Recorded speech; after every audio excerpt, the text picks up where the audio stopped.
Let's take a follow-up question from J. Milton Keynes, who says, given it's likely that Labour will form the next government, how long will Sir Keir Starmer last before he's outed by the far left of his party, James Schneider? I don't think Keir is going to be outed by the left of the party. I do think that he will be the next Prime Minister. Very clearly, he will have a big mandate to do nothing because Labour is currently not putting forward really very much at all. And because the macro situation is very bad. I mean, you said a few things, interest rates coming down and so on and so forth. But as Nick said, living standards have been falling, and not really just for this Parliament. We have now almost 2 decades of falling living standards for large sections of the population. And the macro is really bad. Geopolitical crises and stress, climate breakdown, rising costs, deglobalisation, the outlook is not good. And Labour's current plan, which is to say, we'll grow the economy, how? Not a word. Whoa, James. Clearly you're not in the know. If you were in the know, you would know that there's a big red growth button for Rachel Reeves to push, right? Deregulate some planning laws, get disabled people back into work by linking up job centres in the NHS, definitely not draconian at all. And then we'll just magically grow the economy. It's fine. No, don't worry. Labour will do it by force of will alone, by helping Jeremy Hunt deregulate the financial sector. For Keir Starmer being the most hated man in Britain by the end of the Parliament. So I don't think it will be the left that removes him. I think that unless Labour develop some actual policies to deal with the many crises that we face that are bold and big, then the government will have a big mandate, will do nothing, and will be seen as a failure. I mean, that is the biggest point about all of this, is that he will have a large mandate. He'll have a giant mandate with all of this majority he's going to get. And people will expect a big mandate like that to do something. Remember, Tony Blair did nothing. Tony Blair did very little with the majority that he had to reshape the country. And if Starmer doesn't do that, he's toast. He's absolutely going to be toast, especially in a time when it's far more critical to be actually seen to be substantive change, when people are looking for change. Under Blair, they just wanted competency following the same model. But we know the model doesn't work now. They need a different model. And if they get offered the same thing and they get delivered the same thing and nothing changes, then, as James rightly points out, he will seem to be the most hated man in Britain. And so, again, they're walking into the abyss. Remember in my segment I did about Owen Jones? People were just there going, oh, we just need to get the Tories out. And I'm like, that's their only goal. They just seem to not even care at all. What comes after? What comes after getting the Tories out? 5 years down the line, what's your long-term plan for governance? Oh, we're going to have a decade of national renewal. What are you going to renew with continuity austerity and Jeremy Hunt's fiscal rules and conservative spending plans that have already shown to be gigantic failures that people don't want? Farage is going to sweep you away. It's going to sweep you away if you don't properly deliver. Well, I profoundly hope not. Now, the first part of the question assumes that we'll win, and certainly we do not take it for granted, and we'll be fighting for every single vote.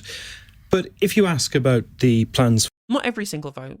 Really important to say, they're not fighting for every single vote. Not fighting for my fucking vote, are they, chat? Not fighting for your vote. Not fighting for the votes of people who want our water industry nationalised. No. Not fighting for the votes of people who want the rich taxed. They are fighting for the votes of irritating swing voter, middle England, middle class people types. Homeowner types. That's who they're fighting for. For the next Labour government, take the missions, okay, that Keir has spoken about, which will shape the government. Firstly, yes. We all know the missions, Nick. We all know what your missions are. Tell us the policy. Tell us how you're going to achieve the missions. You've just been roasted by James Schneider for not having any plans on how to get that growth, because the mission is just grow the economy. And your only response to this is, well, we have a mission to grow the economy. They're just repeating things like verbatim from campaign materials without even interacting on a talk show with people who are scrutinising the things that they're saying. Yes, we do absolutely have to grow the economy. It means building 1.5 million homes over the course of the next Parliament. It means freeing up our planning system so that we can get that investment in. It means clean energy by 2030. I mean, today, Keir has been with the new Welsh First Minister, Vaughan Gething, and indeed Ed Miliband, the Shadow Welsh Secretary. Also worth pointing out as well, there was a really great article on The House magazine. Chimida Gianetti shared it on Twitter, scrutinising the lack of structure and clarity to what reforming the planning system even means. I don't think they know what they're doing to reform the planning system. I don't think they have an actual strategy of where they're going to use this to actually get growth from. Just they understand the planning policy is an issue, so we're going to deal with it. Actually understanding how to deal with the issue, not an issue. But that's as far as their brain goes, is we'll do something about it.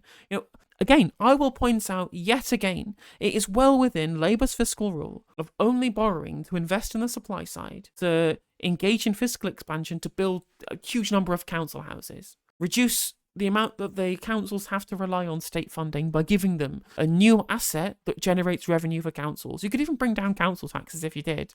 And that would be a worthwhile use of fiscal expansion. And they just won't do it. They just won't do it. They just expect, as I've said many times, to deregulate the planning sector, again, without telling us how they're going to do it, what method they're going to do it, how they're going to force people to develop, what they're going to do as regulations on how much is going to be affordable, who's going to be able to buy it. They don't seem to have thought any of this through. But they'll just cross their fingers, do what the people who they've brought in from the industry tell them to do. And apparently that's going to create, A, the outcome of 1.5 million homes that they're quote-unquote promising, and B, that it's not all going to be done in the interests of the people who are lobbying them to set the policy.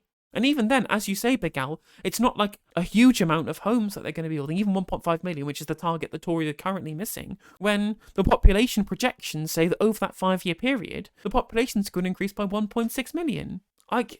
It's just... Honestly, listening to these people are just essentially try and con the electorate into voting for them by pretending they have a plan when they don't. At least the Tories have a plan that's just a shit one. Whereas the Labour are pretending they're going to change things, pretending they have this plan for all of these different missions that's going to create this decade of national renewal, and they have nothing. There's just straight up nothing.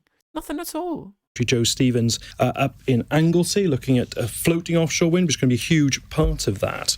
But in addition to that, our NHS fit for the future, saved from the position that it is in now. And how are you going to do that without any extra money? We do believe that there needs to be an initial cash injection, but where's that coming from? Because the Conservatives have shot your fox on that one with the non-dom thing. And listen, we are very committed to that initial injection of money. Yes, it is true. We were funding it from the non-dom tax policy, which the Conservatives told us for the best part of. Okay, well, how about do a wealth tax then? Oh no, Labour have stolen our plan. I guess we're forced to do a wealth tax. I guess we're forced to increase capital gains taxes. It's the Tories' fault. That's a line that you could use. Wouldn't even necessarily lose you that many votes to increase taxes on the absolute mega rich, like the hyper rich, people with £10 million worth of assets or more. Nobody would necessarily, a huge cohort of people is going to massively turn off Labour because you say you're going to tax wealthy people. Yeah, people did get frustrated with Blair when he did nothing. Yeah, you're absolutely right, Ben. And he isn't answering the question or when his initial cash injection, but it needs to have extra day-to-day spending going into it as well as extra capital investment too. It needs all of these things going in to increase the workforce. But again, as we have seen already, from Wes Streeting, he tweeted out today that he was on the front cover of the Financial Times, no less. The front cover of the Financial Times was Wes Streeting saying, we can use the private sector to bring down waiting lists. Remember, this is a guy who has had £200,000 worth of donations from people who have links to private healthcare, John Armitage and Peter Hearn. On the list that Every Doctor publish of members of Parliament with registered interests which are linked to the private healthcare sector, he sits between disgraced lobbyist Owen Paterson, resigned in disgrace over money that he'd taken to other people's interests for conflicts of interest, and the leader of the opposition, Keir Starmer, all three next to each other on Every Doctor's list of people with private healthcare interests in declared members' interests, telling us he's going to use the private sector to bring down waiting lists. Except they can't do that, because it's all the same in terms of the facilities they use NHS facilities, and the private sector is NHS doctors on locum contracts. There's a handful of private-only doctors, but the vast majority of private sector is just done through locum contracts with NHS doctors. There's no spare capacity in the private sector. Wes Streeting has been called out about this time and time again. And he's given a front page in the FT to talk about it. A front page in the FT, no less. And the FT is not a rag. That is the legitimate paper of record now. It's a legitimate actual paper that doesn't just make things up with a political slant. It's actually a paper of record reporting things somewhat factually with only a small bias. And he's getting this massive platform to just lie to the public about a plan that people don't even want to have. I burying my head in my hands, because what this will do, by tendering out more NHS capacity to the private sector, that incentivizes more investment in the private sector to be able to take in that state money that's coming to them in terms of subcontracting out. Once you've increased the private sector capacity, that will create this kind of dual system, which we don't want. We want it all in the NHS. It's just a really dangerous precedent to set. 2.5 years would never raise any money, though they seem to have completely U-turned on it. We will set out where we will get that money from for that initial cash injection to deal with the backlog. But in addition, just to say, breaking down barriers to barriers to opportunity in education, hugely important. Ending the tax loopholes private schools enjoy to put that money into our state sector. How does that create opportunity? Climb over 10 How years. does that create opportunity? Because you're taking opportunity away from tens of thousands of kids from ordinary middle-class families who skimp and save to afford fees so they can send their kids to schools because they think the schools in their local area aren't good enough. How's that extend? Well, how about we make the schools in their area good enough by putting the funding from the private school fees into the state sector to increase the state sector, rather than having a two-tier education system where rich people get all of the best education because they can afford it, where kids from rich families owning out with kids from rich families. There's a bit of a small scale you've got there, Ian. How about, have you maybe considered, Ian, maybe the reason why people don't have any good schools in their area is because all of the good money, all of the good teachers are going to the private school where they can get paid more because rich, wealthy parents can afford that. If you're worried about paying your private school fees with a little bit extra tax on, 20% extra, have you considered maybe cutting out the avocado toast, taking a packed lunch to work, cancelling Netflix, cut out the posh coffee from Costa and Starbucks? I think, maybe if these private school parents just picked themselves up by their bootstraps and economised a little. The world isn't fair, unfortunately. Again, they always piss blood over the idea that private school parents might have to pay a little bit extra. But as soon as poor people can't afford to eat, it's like, well, have you considered maybe that you shouldn't be having an expensive phone? Extending opportunity. It's extending opportunity because the 7% of pupils who go to private schools get tremendous benefits. I was a university lecturer. I used to see in front of me the tremendous benefits. But all we're saying is that for VAT on school fees, what we can do is significantly improve the experience of the 93% who go to state schools. His parents, by the way, are equally aspirational and ambitious for their children, with those additional teachers that we need, but also mental health support in every secondary school. That is a sensible, moderate reform that will make a difference. Sounds all like small beer and bromides. I mean, if you look at the issues that we face, we have the lowest investment in comparable countries and have done for 2 decades. Wages at the level they were in 2005. The price of everything is going up. It's 2 degrees above pre-industrial averages temperature when it was recorded last 2 days ago. These are huge, big issues, and building 200,000 more homes than the Tories plan to over the course of a parliament, tinkering around with some planning reform or cutting back the funding for the green energy plan by 80% isn't going to deal with any of that. It's not even going to touch the sides. Do you not take the point? Literally 100% correct. We have epoch-defining decisions coming up in terms of our political climate that we live in. Epoch-defining. And what we're getting from Labour? Supervised toothbrushing for children. I'm at my wit's end. I'm so glad that James Schneider can call these people out to their face, because it's just not good enough. It's not good enough, and they will get kicked out. They will get absolutely roasted in 5 years if they do not use their massive majority to create long-lasting positive change. Point, Nick, that it's all very well about being financially competent, and Rachel Reeves does a very good job of appearing that. But in the end, you've got to tell the electorate where the sunlit uplands are and how you're going to get there. And the one radical policy that you had, the 28 billion Green Prosperity Plan, that's gone now. And do you not find it difficult on the doorstep when someone says, well, how are you going to get us out of this mess without spending any more money?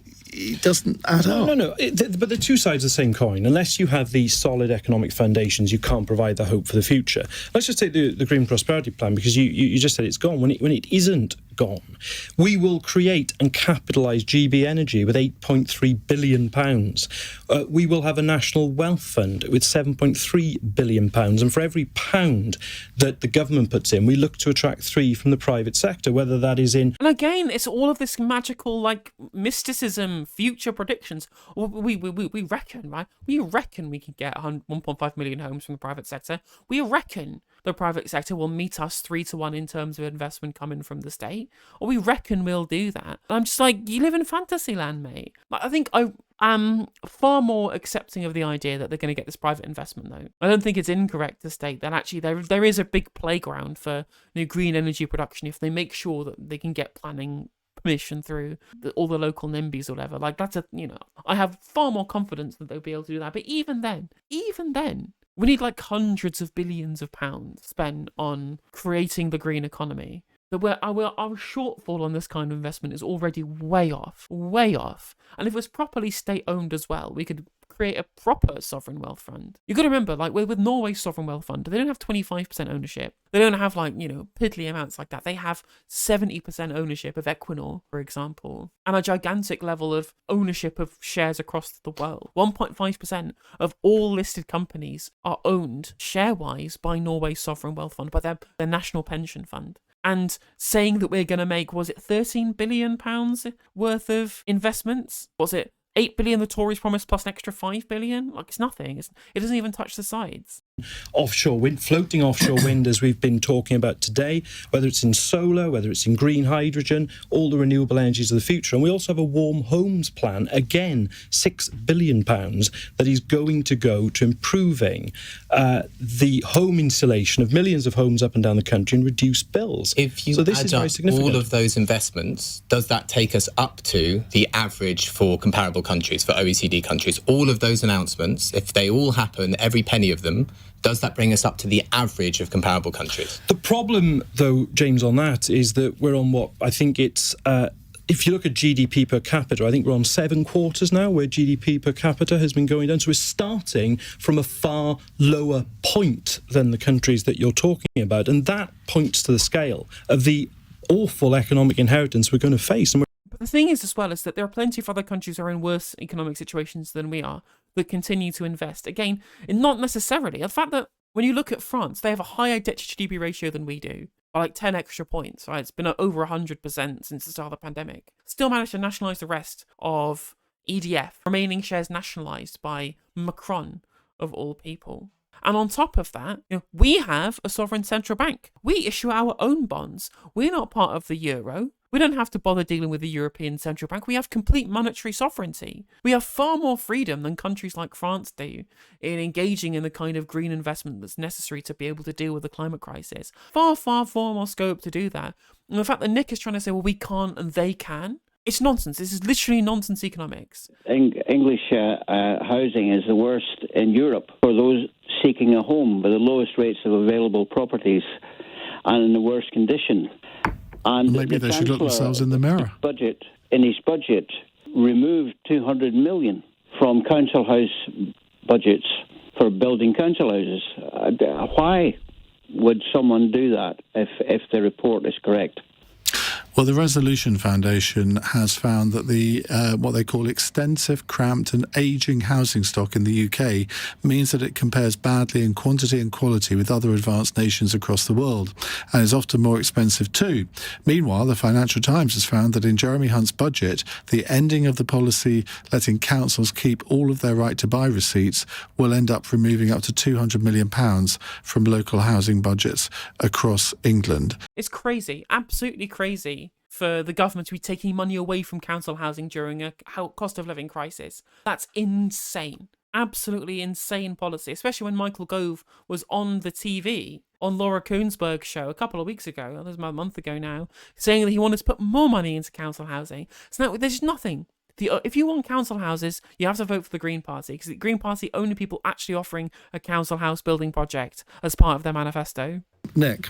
Well, the government seems to be just running into the sand on housing. I mean, Michael Gove's attempts to reform leaseholds seem to have just drifted. And on housing, quite simply, the Prime Minister hasn't been willing to take on his backbenchers. You've got backbenchers who've consistently campaigned against having homes built in their constituencies, and therefore he's moved away from the idea of having particular targets out of, frankly, weakness in taking them on. And this is a huge issue. We are hugely short of quality housing. We have a target, if we are privileged enough to be elected, of 1.5 million And again, I've already made loads of statements about their failure on housing, that they can't just magically expect the private sector to be able to build those houses, and they're not promising council housing. Plenty of criticism you'll have from me for Labour on this one. But it is literally true. He's 100% correct to hold the Sunak government accountable, and the Johnson government as well, for getting elected on a manifesto of reforming the planning system to get more houses built, to deal with this issue, and they fuckers like Theresa Villiers will tank that shit because the NIMBYs in her constituency don't want to live next to the poors. That's your Conservative government. That's your Conservative government, Britain. That's who they govern for. And that's actually a failure of parliamentary democracy, really, that the entirety of a legislative manifesto, that an entire country was elected, these people into government, on the back of that manifesto. 43% of people in the country put a tick in the box next to manifesto, build houses, planning reform. Done fuck all. And it's our generation, it's young people who are paying the price for this government's failure, this government's intention to specifically court the votes of those who have mortgages, those who don't rent. You know that Tories do not give a shit about people who rent, when the people who are supposed to make policy on this at the Bright Blue think tank, being spoken to by Rachel McLean MP, saying, I never knew that private renters weren't all in gangs who were smoking weed. And I'm just like, that's what they think of you for a private renter. You're not even part of their worldview in terms of who they think they need to appeal to. They don't even recognise you as being a functioning member of society.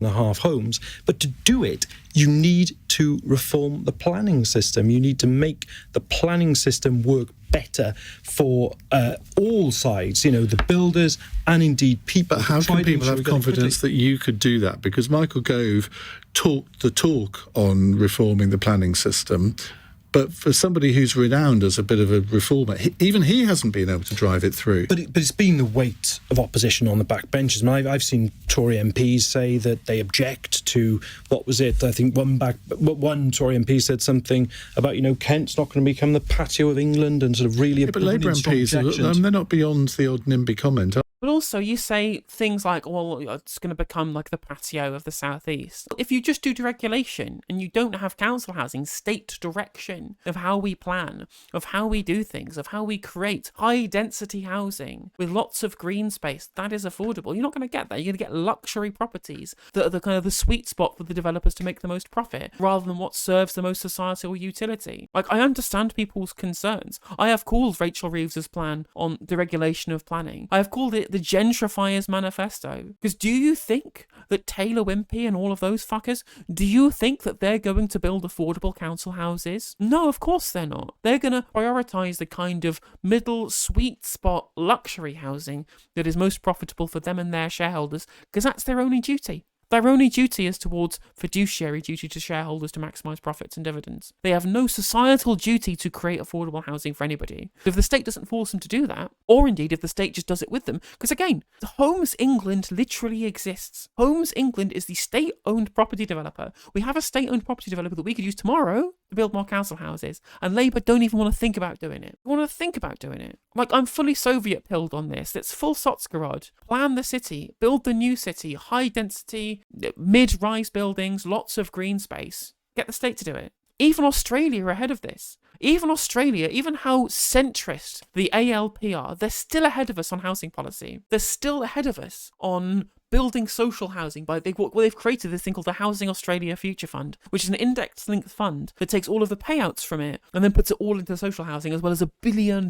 up front for building new social housing that was pushed for by the Greens in the Senate in Australia. They have a recurring index-linked fund to generate social housing construction projects over and over and over and over again, and the whole thing would have to be dismantled for the opposing Liberal Party to try and do things for private developers. And that's a weak, centrist Labour Party over in Australia. We don't even get that here. We don't even get that. We just get, let the private developers do it. Let the private developers do it. And again, as Andy points out in chat as well, how do we stop it getting bought out by foreign investors? By BlackRock coming down, cash in hand, to buy up all of the new projects, or the projects not being built specifically for build to rent. The private developers do build to rent all the time because they know it's better to get people to buy in cash, rather than have to worry about mortgage conveyancing for an owner-occupier to buy it. You have specialist new build estates full of people who will only sell to landlords. The only solution is council housing. Build some private homes alongside that if you want, but if we do not build council housing, we will not solve this problem. Are they? If it affects their constituencies?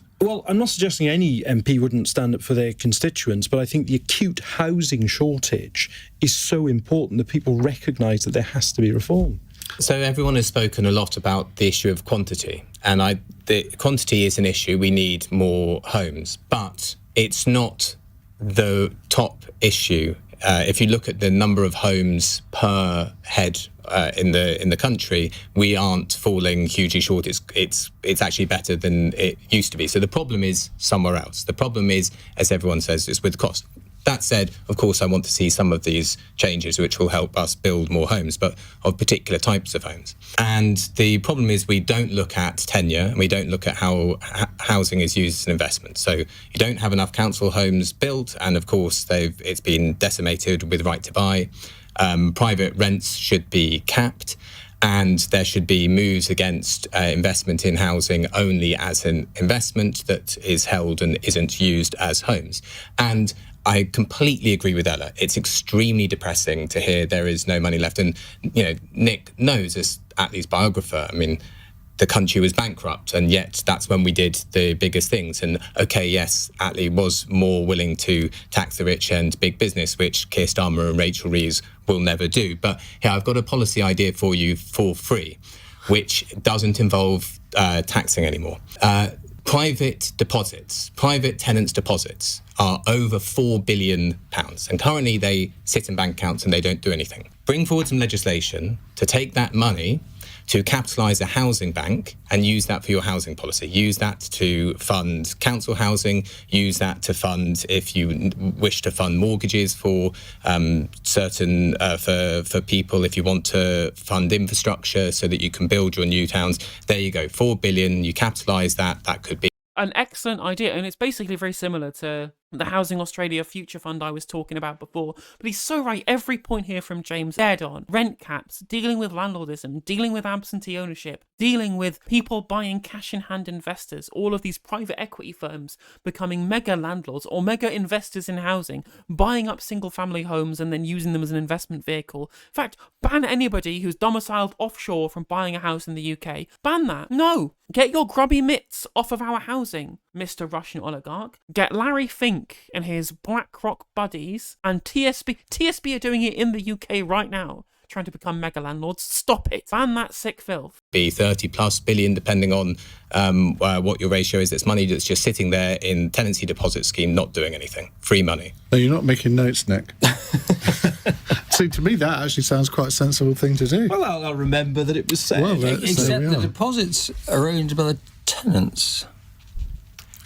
Under law, they have to be placed in a tenancy deposit scheme, and they're one of the three options that you get. You get the deposit back at the end, but the point What happens if they want it back?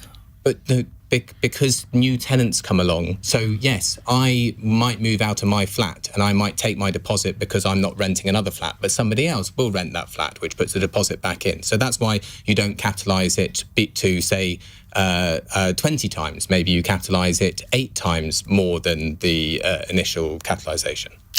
Right, we will move on. We have Finally sort of talking some sense. Taking Labour to task on their pie-in-the-sky policy and lack of pie-in-the-sky ideas on investment, because they don't have any plan to actually build the private houses. They only have to guess that it'll happen. No plans to build any council houses from Labour, as well as other measures that we can take right now while we wait for those houses to be able to be built. We need rent caps immediately. Really good. Been really impressed by James Schneider on this panel today. I knew he was good on foreign policy, but he's been really good on domestic policy here as well. It's really impressive. He's a representative of Progressive International. That's the international group that Jeremy Corbyn's Peace and Justice Project belongs to. Also affiliated with DiEM25 in the European Parliament and Mirar25, their sister party in Greece, led by Yanis Varoufakis. So I'm a big fan of Progressive International. Get involved. I really wish DiEM25 would come to the UK, but I'm making do with the Greens.